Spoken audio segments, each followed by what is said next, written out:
January 14th, 2022, that was the last time we saw Lonzo Ball play an NBA game, a blowout loss to the Warriors at the United Center where Lonzo played 23 minutes and sat most of the fourth quarter as it was garbage time by that point.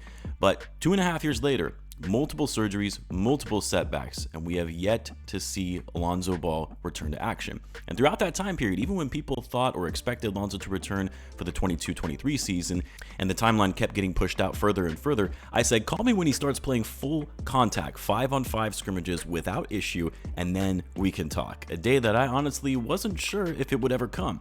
But wouldn't you know it, we got quite possibly the best Lonzo Ball update in 2.5 years, that being Lonzo has cleared to play 5-on-5 and has already begun playing in 5-on-5 scrimmages at the Advocate Center, as first reported by Joe Cowley of the Sun-Times, who I always say take Cowley's reporting with a grain of salt, but lately he actually has been more on point with his reporting. And in his article talking about Lonzo Ball beginning his 5-on-5 activities, that this was indeed confirmed by the team. And the best part of all of it is that he has thus far been able to play full contact, full court, 5-on-5 without any setbacks. Now, we don't know who he was playing against, whether it was just training staff, guys from the G League, or actual NBA players, guys on the roster, and we don't know how long he was able to play in any of these scrimmages, nor did we get any detail on how well he actually played, whether he looked to be his old self or was a bit slower, limited offensively, none of that. And to my knowledge, but please feel free to let me know in the comments if you've seen anything differently, we don't have any footage of him playing 5-on-5 full court contact basketball. But regardless, this is incredible news, not only for the Bulls, but especially for Lonzo Ball, who has finally been able to get out there again and play the game that he loves and hopefully make a return to the NBA. For a guy who has had 3 surgeries on his knee over the past 2 years, and really 4 surgeries total on that knee if you go back to his time with the Lakers after his rookie season, and the most recent surgery, of course, being that cartilage transplant, which no player in the history of sports, not even just basketball, but the history of sports, has been able to return from that kind of procedure. None. Safe to say, the odds have been stacked against Lonzo Ball to still be able to return to the court. But this is by far and away the most significant step in that recovery. Now, does that mean Lonzo is for sure coming back and will be ready to go by opening night? No. In fact, Lonzo still has a lot of conditioning left ahead of him to get his body back and ready for a long, grueling NBA season. And playing 5-on-5 scrimmages in practice is a lot different than playing an NBA game against the best players in the world. But with training camp just weeks away, which is crazy that we're just weeks away from training camp, and Lonzo having already been cleared for all activities, all signs are pointing to that long-awaited return. Again, not having any setbacks is key. Obviously, the Bulls are going to take his conditioning and training slow. I said before, even if he does come back, he's going to be on some severe minutes restrictions. Like, I've seen some people ask, well, is Lonzo going to start? If he's ready to go, is he going to start? Nah.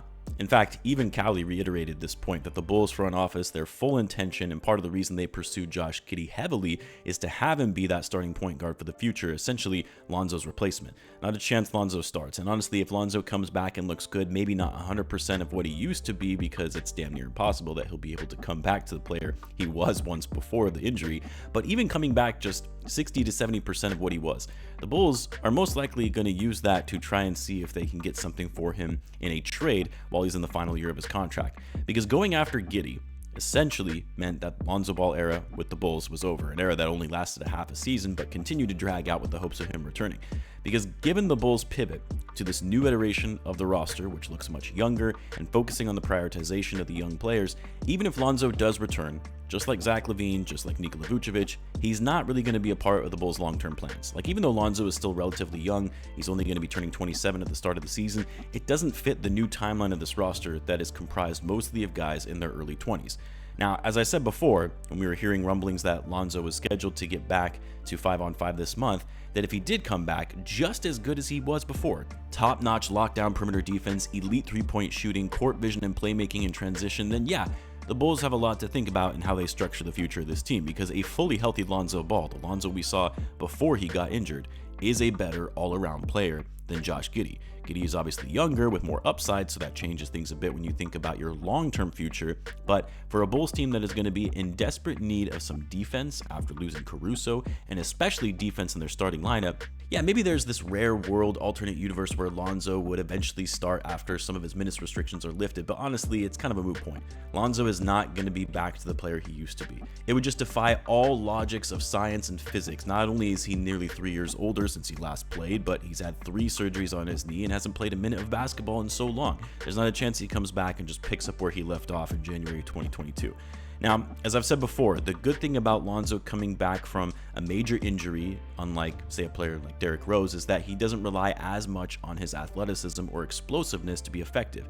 He's a high IQ player that can play off the ball, is effective in the catch and shoot, and has great awareness on the defensive end. You don't lose your smarts on the court. That is always going to remain with him regardless of how long he is sidelined. So even if Lonzo is half the player he used to be, if he can at least maintain his shooting and can play off the ball by getting himself open, but also play great perimeter defense, that's a big win for the Bulls. Whether it be for the good of the team and helping them actually win games, or just upping his trade value if they try to move him prior to the deadline. But look, the basketball component of this aside, the human element of this, with everything Lonzo has had to go through, setback after setback, surgery after surgery, sitting on the sideline and not being able to play the game that he has dedicated his entire life to, this has to be painful, and having the whole thing drag out this long with the lingering feeling that he may never be able to return to the court again, to have him go through all of that and come back is such a great story and a big win for Lonzo Ball. I'm obviously rooting for him to make a comeback, and I feel like I can finally say safely that it's starting to trend in that direction where he will be back in action at some point this season. Let me know what you guys think. Let me know in the comments. As always, be sure to subscribe, and I will see you in the next one.